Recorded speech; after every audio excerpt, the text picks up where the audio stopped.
नमस्कार विद्यार्थी मित्रांनो आणि पालक मित्रांनो, आपण मागच्या तासिकेमध्ये मानवी विसर्जन संस्थाच्या बद्दल माहिती बघितलेली होती की पोषकवर्ग, त्यानंतर आपण घाम कसा निघतो त्याच्याबद्दल माहिती बघितलेली होती। तर आपल्या शरीरामध्ये जे सर्वात उत्सर्जन करणारा सर्वात महत्त्वाचा जो पार्ट आहे ना, त्या पार्टबद्दल आज आपण माहिती बघणार आहोत। त्या पार्टचं नाव आहे वृक्क। काय आहे? वृक्क। त्यालाच इंग्रजीमध्ये किडनी असं सुद्धा म्हणतात आणि मराठीमध्ये वृक्क म्हणतात। आपण दैनंदिन जीवनामध्ये बरेचशा मुलांना किंवा आपल्या आईवडिलांच्याकडून आपण हे शब्द ऐकलेला असेल की मूतखडा झाला, त्यानंतर पोटात एका साईडला दुखतंय, हे की नाही, त्यानंतर लगेच ठिकाणी जळजळ होणे, हे ज्या काही गोष्टी आहेत या गोष्टी त्या सगळ्या किडनीच्या माध्यमातून तयार झालेल्या असतात। आपण किडनीचे कार्य, त्यानंतर किडनी कशी काम करते, त्यानंतर किडनीचे फंक्शन काय आहे, त्यानंतर किडनीच्या द्वारे आपल्या शरीरामध्ये तयार होणारे रोग आणि त्याच्यावर थोडी बहुत आपण चर्चायुक्त त्याचे उपाय सुद्धा आपण बघणार आहोत। चला तर मग लक्ष द्या, आपण बघूया किडनीचे स्ट्रक्चर कसं असतं आणि किडनीचं काम कसं चालतं शरीरामध्ये ते बघूया। बघा, किडनी हे आपल्या शरीरामध्ये साधारणतः पोटाच्या जे काही कंबर आहे तुमची, या कमरेच्या दोन्ही बाजून जो काही घेर असतो त्या घेराच्या आतील साईडला आणि कमरेच्या बिलकुल त्या दोन्ही साईडला किडनी असते। आपल्या शरीरामध्ये, मानवी शरीरामध्ये किती किडनी असतात? 2 किडन्या असतात। किती असतात? 2 किडन्या असतात। आणि त्या किडन्यांचा आकार साधारणतः घेवड्याची बी जशी असते त्या बियाच्या आकारासारखा असतो। मग बघूया या किडनीचं फंक्शन कसं चालतं आणि किडनीवर नियंत्रण कसं ठेवलं जातं ते बघू। बघा, या आकृतीवर बिलकुल लक्ष द्या। ही आकृती आहे किडनीची। कशाची आकृती आहे? किडनीची। त्याला आपण मराठीत वृक्क असं म्हणूया आणि इंग्रजीमध्ये किडनी। बघा, या किडनीचा हा जो भाग आहे हा येणारा दोन पाईप सारखा आकार दाखवलेला आहे। या मार्फत काय होतं की रक्त शरीरामधून रक्त गाळण्यासाठी किडनीकडे येतो। मेन पार्ट आहे किडनीचा हा भाग, जो हा दिसतोय तुम्हाला इकडून नाव दिलेले तो भाग, आणि हा एक भाग, म्हणजे शरीरामध्ये 2 किडनी दाखवलेली, एक किडनी आणि दुसरी किडनी।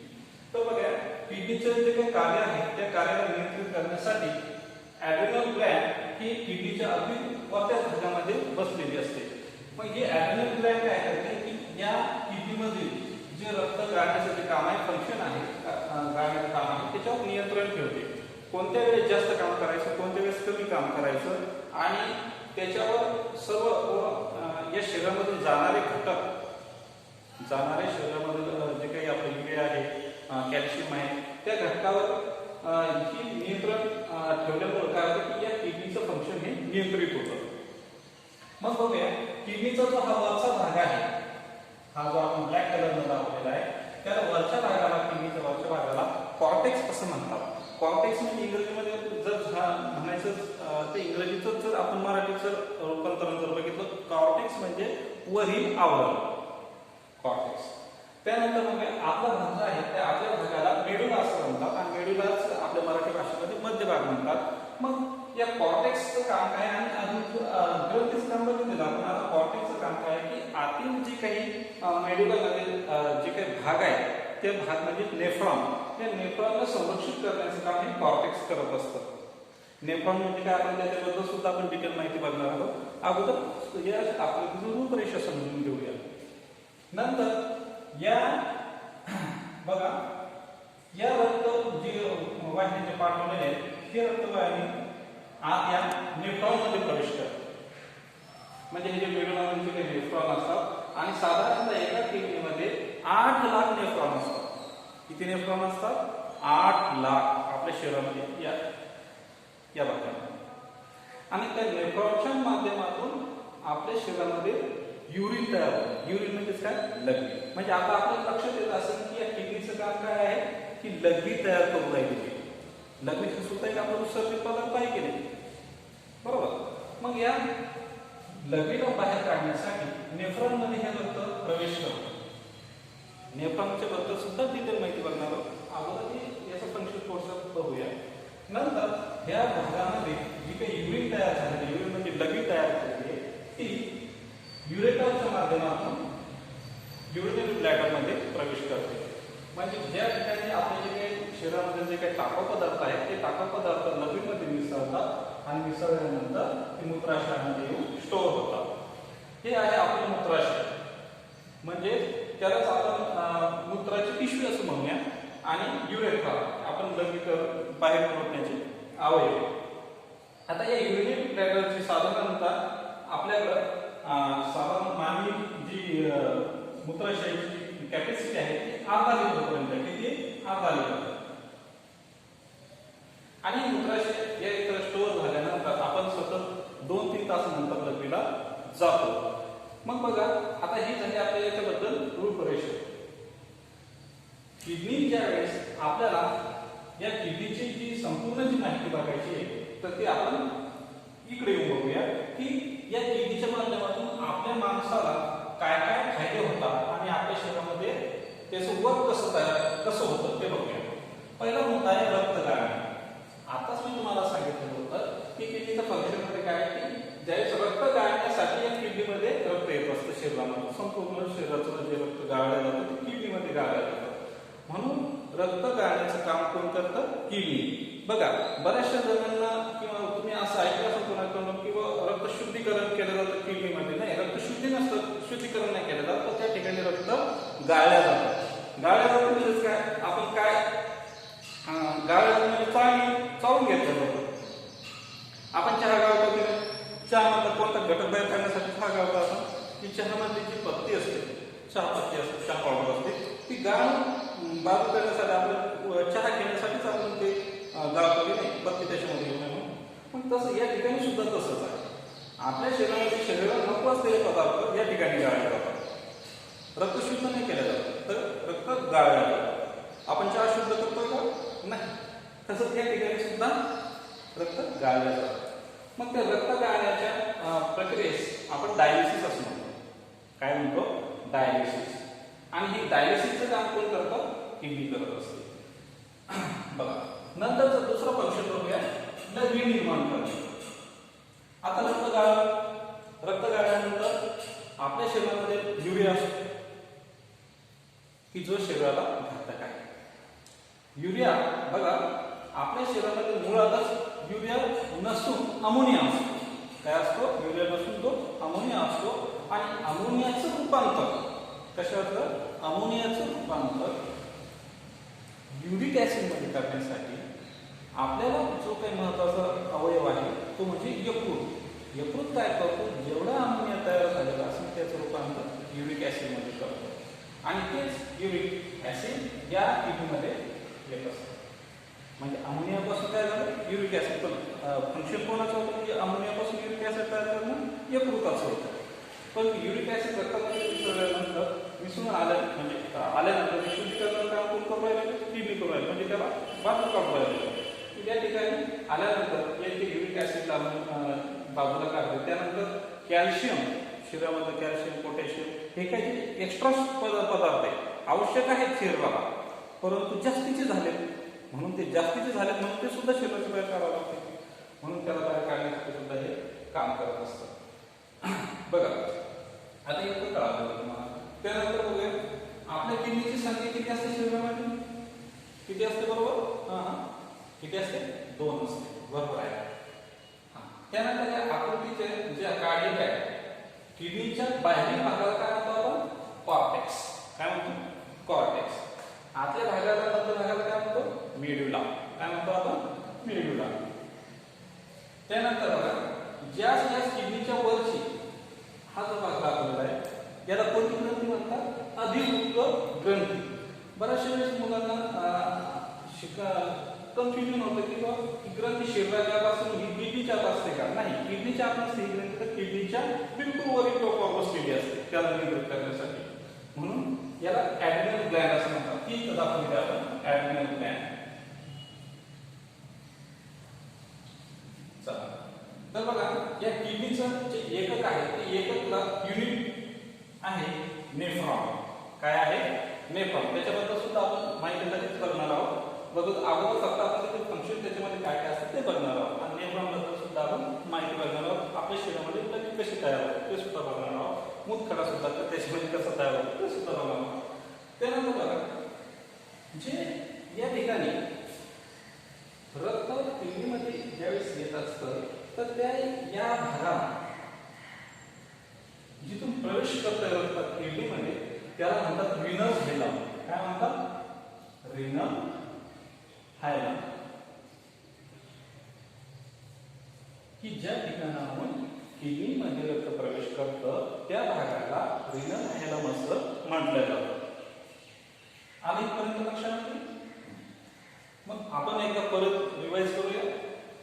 किडनीचं काम काय? रक्त गाळणे, दुसरं लघवी निर्माण करणे, आणि त्याच्यामध्ये एक टॉपिक राहिला आपला सांगण्याचा विष निष्क्रिय करणे. म्हणजे ज्यावेळेस एखाद्या साप चावतो किंवा एखाद्याला अन्नामधून विष बाधा होते किंवा एखादं विष प्राशन करतो एखादा व्यक्ती, तर त्यावेळेस रक्तामध्ये ज्यावेळेस हे विष मिसळतं तर त्या विषाला सुद्धा निष्क्रिय करण्याचं काम कोण करतं?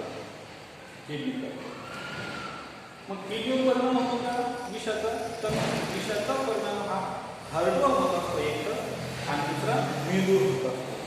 आणि सापाच्या विषाचा परिणाम मेंदूवर जाण्यासाठी खूप वेळ लागतो. त्याच्या अगोदर दुसरे अवयव हे निष्क्रिय होत राहतात.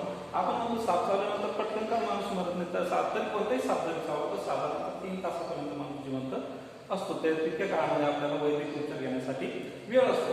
मग किडनी तेच काम करत असतं की जेवढं शरीरामध्ये विष नळलेलं असतं त्याला निष्क्रिय करण्याचं काम करते, त्याचा पॉवर कमी कमी करण्याचं काम करते ही किडनी. आलं लक्षामध्ये?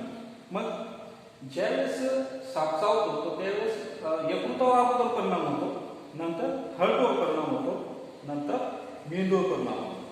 मग हे किडनीवर परिणाम होतो का? तर जास्तीत जास्त परिणाम किडनीवर नाही होत, कारण किडनी काय करत असते, किडनी तितकी सक्षम असते की त्याला निष्क्रिय करण्यासाठी. आता लक्षात हे इथं महत्वाचा पूर्ण हा पार्ट आहे. त्यानंतर बघूया आता आपल्या शरीरामध्ये लघवी तयार होते, तर ती लघवी कशी तयार होते ते सुद्धा बघणार आहोत. तर आताच आपण जे काही एक हे बघितलेलं होतं युनिट नेफ्रॉन, आहे का नाही? तर नेफ्रॉन हे मेडुलामध्ये असतं. तर नेफ्रॉनची एक आकृती काढून मी तुम्हाला लघवी कशी तयार होते ते लगेच तात्काळ समजून सांगतो. कुणीही लेक्चर सोडून जाऊ नका. तर बघूया आपण युनिट कशी तयार होते, म्हणजे लघवी कशी तयार होते आपल्या शरीरामध्ये.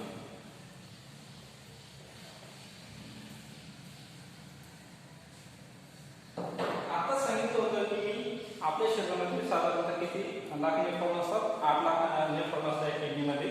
तर बघा किडनीचा जो काही एकदम छोटा सूक्ष्म भागाला नेफ्रॉन असं म्हणतात. त्या नेफ्रॉनची आकृती आपण बघूया. एकदम सोपी आकृती, समजायलाही सोपी आहे, काढायलाही सोपी आहे.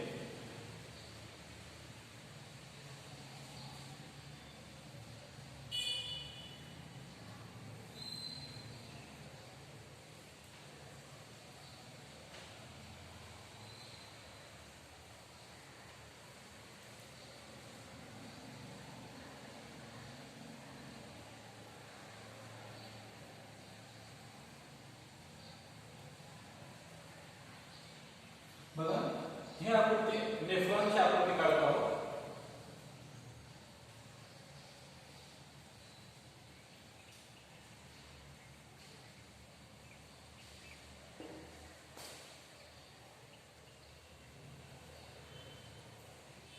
ही आकृती तयार झाली आपली नेफ्रॉनची. आणि बघा कॉर्टेक्स मध्ये सांगतो तुम्हाला आता याचं सूक्ष्म कसं असेल या ठिकाणी. बघा ही झाली आपली एक किडनी काढली.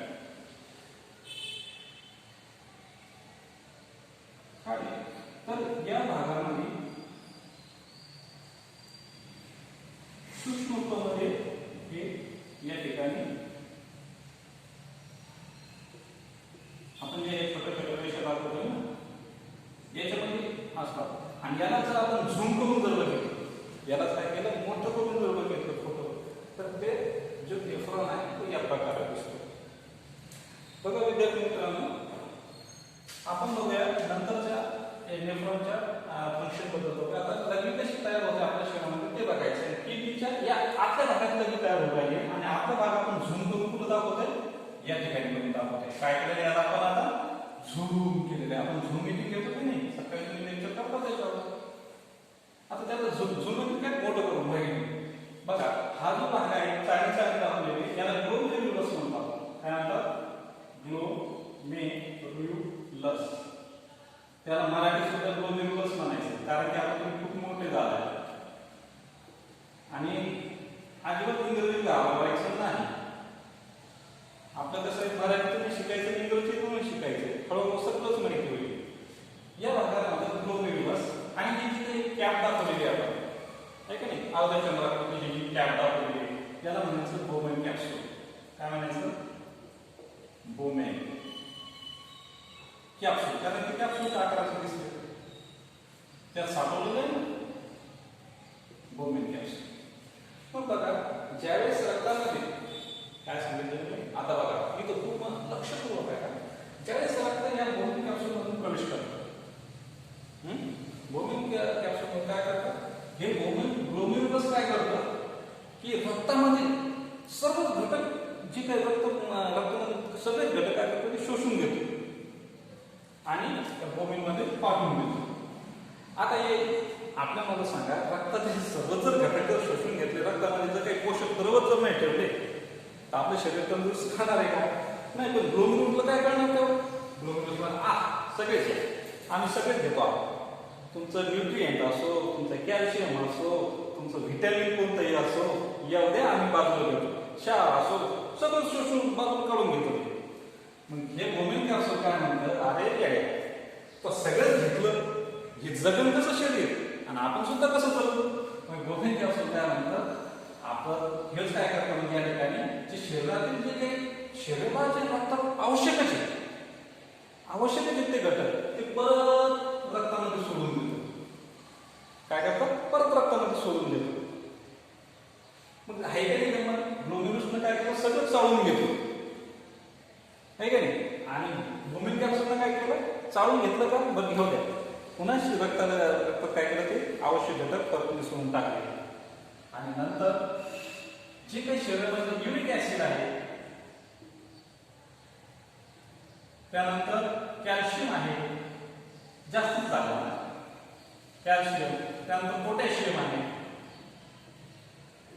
त्यानंतर क्षार आहे, त्यालाच आपण साप म्हणूया, अतिरिक्त साप. हे काय करतं, ते बोमेन कॅप्सूल नंतर शरीराला जेवढं आवश्यक आहे तेवढं शरीरात रक्तामध्ये पाठवून देतं आणि परत या मार्फत आपल्या जे किडनीचे जे काही लाईन जोडलेली आहे त्यामध्ये ते सोडून देतं. म्हणजे अशा प्रकारे या किडनीनं काम केलेलं आहे. माझं लक्षात, ग्लोमेरुलस, बोमेन कॅप्सूल, ग्लोमेरुलस काय करतं की रक्तातील सर्व घटक चाळून घेतं आणि बोमेन कॅप्सूल काय करतं, चाळून घेतलेले सगळे घटक रक्तातील जे आवश्यक घटक रक्ताला लागणार आहे परत बोमेन कॅप्सूल काय करतं त्याच्या रक्तामध्ये सोडून देतं. म्हणजे किडनीचे दोन कार्य झाले या ठिकाणी. एक काय बघा, एक या नेफ्रॉनचं कार्य काय झालं,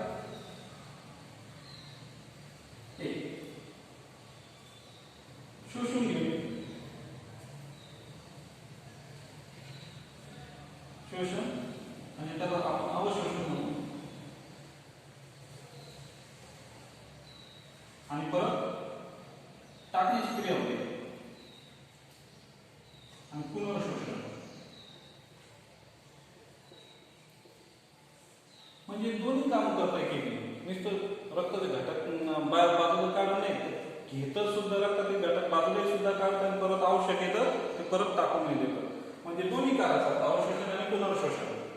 अवशोषण झालं इथं आणि पुनर्शोषण झालं बोमेन कॅप्सूल. आल्या लक्षामध्ये? म्हणून हे खूप महत्वपूर्ण नेफ्रॉनचं काम आहे. मग इथं कळलं आपल्याला.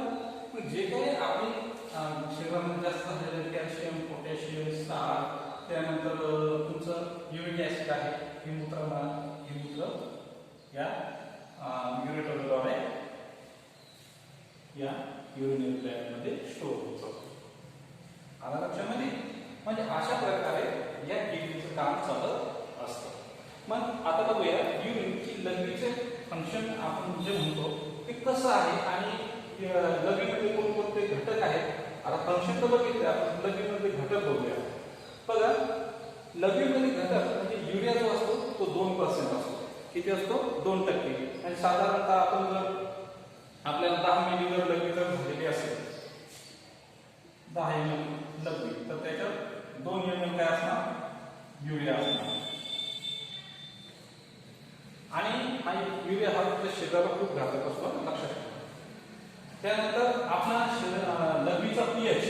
आता जरी मुलांना जरी पीएच जर माहित नसेल हा शब्द काय आहे, सरळ सांगतो की आपण कधी खारट आणि तुरट हा शब्द ऐकला असं नाही आपलं, सॉरी, आंबट आणि तुरट, बस त्याचंच मापन करण्यासाठी पीएच हा शब्द वापरतो. पीएच स्केल एका दिवशी मी स्पेशल लेक्चरमध्ये पीएच स्केल कशी असते आणि त्याच्यावर कसं आपण ठरवू शकतो की आम्ल आहे किंवा आम्लारी आहे हे सुद्धा तुम्हाला सांगून देईल.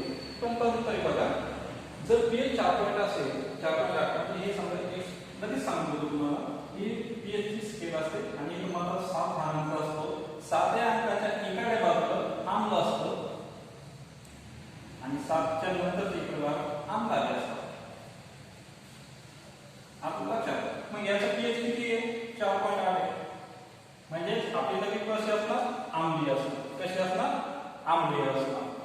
नंतर आपल्या लघवीचा जो रंग आहे तो पिवळा असतो. कसा असतो? पिवळा.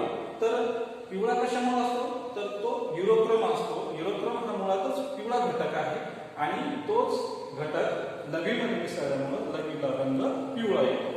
आपण मागच्या तासामध्ये सुद्धा बघितलेलं होतं की लॅट्रिनचा रंग पिवळा का असतो? आठवतंय?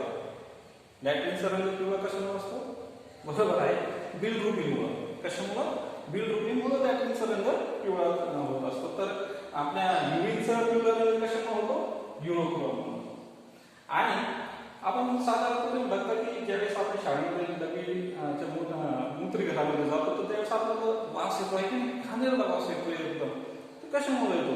तर तो येत असतो अमोनियामुळे. आता अमोनियामुळे शब्द हा अमोनिया तर आपण याच्याकडे कुठंच बघितलेला नाही. तर मी सांगता एकच सांगितलं होतं की जी काही आपलं यकृत आहे ते यकृतच काय करतं? अमोनियाचं रूपांतर कशामध्ये करतं? युरिक ऍसिडमध्ये करतं. आणि बघा, निसर्गाने सुद्धा आपल्याला साधारणतः 2 तासानंतर 3 तासानंतर लघवीला जायचं सांगितलेलंच आहे. आपल्या शाळेची वेळ सुद्धा कशी होते? 10 वाजता पिरियड चालू झाला की 12 वाजता आपल्याला लघवीची सुट्टी भेटते किंवा त्याची 11:30 सुद्धा भेटते की 9:30 जर शाळा जर चालू झाली तर आपल्याला 11च्या दरम्यान लघवीची वेळ होतेच. कारण काय आहे? सायंटिफिक कारण आहे त्याच्यामध्ये. कारण बघा, आता हे खूप महत्वाचं आहे. अमोनिया काय होतं? अमोनियाचं रूपांतर युरिक ऍसिड मध्ये होतं, परंतु 3-4 तासानंतर याच युरिक ऍसिडचं रूपांतर परत अमोनियामध्ये होत असतं. आहे की नाही? मग ह्योच अमोनिया जर असेल तर शरीर आपण सडू शकतो. शरीर सडू शकतं. म्हणून आपल्याला काय करावं लागतं की ही जी लघवी स्टोअर झाली ते आपल्याला पहिल्यांदा लघवीला जावं लागतं. म्हणून लक्षात ठेवा की लघवी ज्यावेळेस आली त्यावेळेस लघवीला जाणं खूप आवश्यक आहे. त्यानंतर आता बघूया की लघवीचे जे काही त्रास आहे किंवा या किडनीचे जे काही आजार आहेत त्याच्याबद्दल माहिती बघूया. चला, तर आपण बघूया पहिला आजार बघूया आपण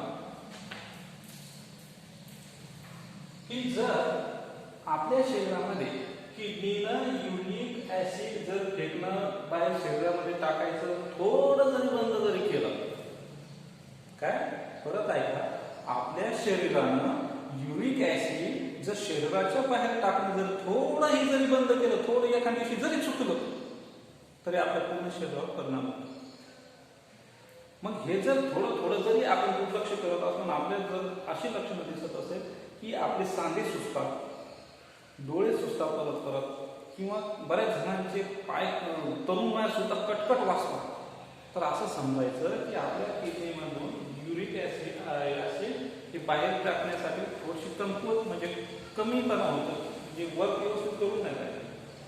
मग अशा वेळेस काय होतं की हे युरिक ऍसिड आपल्या शरीरामध्ये कसं फैलून जातं बघा, की ज्यावेळेस हे आपले जॉईंट असतात ना, प्रत्येक भागामध्ये जॉईंट आहे की नाही, या हातामध्ये जॉईंट आहे, या गुडघ्यामध्ये जॉईंट आहे, तर त्या जॉईंटमध्ये काय होतं की जे सायनोइड फ्लुइड असतं, काय कोणतं सायनोइड फ्लुइड, त्या सायनोइड फ्लुइडच्या जागी काय करतं युरिक ऍसिड प्रवेश करतं आणि त्या सायनोइड फ्लुइडचं मग त्याची मात्रा कमी होते आणि युरिक ऍसिडची वाढते आणि त्याच्यामुळे त्या ठिकाणी आपले सांधे सुजतात. आलं लक्षामध्ये? म्हणून या गोष्टीकडे दुर्लक्ष करायचं नाही. दुसरा एक आजार बघितलेला आहे आपण किडनी स्टोन किंवा आपण त्याला मूतखडा बोलतो. मूतखडा हे बऱ्याच आजार पालकांना सुद्धा हा आजार बघून निश्चितच प्रत्येक गावामध्ये चर्चा असते मूतखडा झाला. मूतखडा म्हणजे काय की ज्या व्यक्तीचा आहार हा नियंत्रित नसतो किंवा त्याचं जेवणाच्या वेळा बरोबर नसतात किंवा त्याच्या आहारामध्ये मिठाचं प्रमाण खूप असेल तर अशा व्यक्तींना मूतखडा होण्याचे चान्सेस खूप असतात. मग ते म्हणतात मिठाचं प्रमाण आम्ही तर मीठ कमी खातो. हो, मीठ कमी खाता, परंतु बोरचं पाणी सुद्धा हे क्षारयुक्त असतं. ऐकलं की नाही? पण बोरचं पाणी क्षारयुक्त असतं काय त्याच्यामध्ये मीठच असतं ना, बरोबर आहे की नाही? पण त्याच्यामध्ये सोडियम पोटॅशियम हे घटक जास्त प्रमाणात असतात. ते आपण सतत सतत पित राहतो पाणी, तर त्याच्यामधून सुद्धा मग या किडनीचं मन काय होतं की तेच घटक परत परत गावं लागतात, परत परत गावं लागतात आणि ते काय होतं कालांतराने काय होतं त्या किडनीच्या ज्या भागामध्ये येऊन तेच स्टोर होतात किंवा जे तुमच्या शरीरामध्ये सतत बोरचं पाणी पिण्यात या ठिकाणी जे क्षारयुक्त जे काही मूत्र जमा होईल त्या ठिकाणी या ठिकाणी छोटे छोटे त्या क्षाराचे खडे तयार होतात. त्यानंतर किडनीमध्ये सुद्धा छोटे छोटे खडे तयार होतात त्या नेफ्रॉनमध्ये तिथं सुद्धा खडे तयार सुरू होतात. बघा मग या ठिकाणचे जे काही मूतखडे आहेत ते काढायला थोडे सोपे आहेत, परंतु किडनी म्हणजे मूतखडे काढायला थोडेसे अवघड असतात. या ठिकाणी काय करतात डॉक्टर लोक की हे कॅल्शियम विरघळण्याचं त्यानंतर जे काही पोटॅशियम विरघळण्याचे जे काही गोळ्या असतात ते देत असतात आणि त्याच्या माध्यमातून ते मूतखड्यातून छोट्या छोट्या काळामध्ये रूपांतर होतं आणि ते फुटून जातात आणि लगेचद्वारे बाहेर पडून जातात. आले ते इतकं लक्षात आलं तुमच्या. मग अशा प्रकारे आपल्याला या किडनीबद्दल आपण सविस्तर माहिती बघितलेली आहे. तर त्यानंतर एक छोटासा भाग काय आहे बघा, RFP म्हणजे काय. किडनीचं काम हे व्यवस्थित चालू आहे की नाही, म्हणजे रक्त झेलण्याचं काम व्यवस्थित चालू आहे की नाही, तर ती टेस्ट करण्यासाठी RFP टेस्ट असते. म्हणजे डॉक्टर लोक ज्यावेळेस किडनी तपासतात तर ते RFP टेस्ट करावं असं म्हणतात. RFP म्हणजे रिनल फंक्शन टेस्ट, म्हणजे किडनी रिनल फंक्शन टेस्ट, की जेणेकरून किडनीचं वर्क व्यवस्थित आहे की नाही त्याची चाचणी करणं म्हणजेच RFP. आलं लक्षात? म्हणून हे सुद्धा आपल्याला काही शब्द थोडेफार माहिती असलेले पाहिजे. म्हणजे आज आपण या उत्सर्जन संस्थेमध्ये बघितलेलं आणि हे बघा की हे तुम्हाला डिटेल नॉलेज देण्याचं एकच कारण आहे की आपण ज्यावेळेस एखादा भाग शिकतोय ना तर मग व्यवस्थितच शिकायचा पूर्ण. कसं असतं खूप मोठं जर आपल्याला ज्ञान भेटलं पण त्याच्यातून छोटं तर आपलं थोडं भाग तर ध्यानात राहील आहे की नाही काही ध्यानात राहिलं तर आपल्या डबीमध्ये काय घटक असतो, युरिन घटक असतो, म्हणजे युरिया हा घटक असतो, आम्लजानी असते, एवढं तर ध्यानात राहील. डबीचा रंग पिवळा असतो. मग एखाद्या वेळेस जर आपल्याला परीक्षेमध्ये जर असा प्रश्न जरी आला की बाबा किडनीचे कार्य सांगता येईल तुम्हाला, तरी आता बिलकत सांगता तुम्ही या आकृती सुद्धा काढू शकता तुम्ही. किडनीचं पटापट सांगून द्यायचं काम कोणतं आहे. रक्त गाळते, मूत्र तयार करते आहे की नाही, विषाची तीव्रता कमी करते, त्यानंतर आपल्या शरीरामध्ये टाकू पदार्थ जे असेल ते शोषून बाहेर काढते, रक्ताच्या आवश्यक घटक परत रक्तामध्ये सोडते. हे किडनीचे काम आहे. म्हणजे आकृतीद्वारे सुद्धा आपल्याला समजता येते. आणि बघा मित्रांनो, माझं शिकवण्याचं डिटेल शिकवण्याचा उद्देश सुद्धा तोच आहे की पुढे मुलांना 10वीमध्ये जाऊ तर 12वीमध्ये जाऊ हे थोडं बहुत माहिती जर असेल तर निश्चितच तो विद्यार्थी विज्ञानाला घाबरणार नाही आणि सायन्स घेण्यासाठी तर मुळातच घाबरणार नाही. आलं लक्षात? बस चला आपण पुढच्या भागामध्ये नवीन टॉपिकला घेऊया. तोपर्यंत अभ्यास करा. हे आकृतीचे स्क्रीनशॉट काढा, मी बाजूला होतो आणि बघा मुलांना जवळ वही आणि पेन ठेवत चला. जे मी सांगतो ते नोट वही करून ठेवायचं आणि असं मी थोडंसं बाजूला झालो की तुम्ही या आकृतीचा स्क्रीनशॉट काढायचा. स्क्रीनशॉट काढल्यानंतर तुमच्या वहीमध्ये जसं तसं उतरून बघायचं. आहे की नाही आहे काय? म्हणजे जरी तुम्ही सांगताना तुम्ही फक्त लक्ष द्या आणि थोडंसं बाजूला झालं की त्या याचा स्क्रीनशॉट काढून घ्यायचा आणि वहीमध्ये तेवढं उतरून घ्यायचं. आहे की नाही? सोपी आयडिया आहे. चला नंतर भेटूया आपण नंतरच्या तासिकेमध्ये. तोपर्यंत जय हिंद.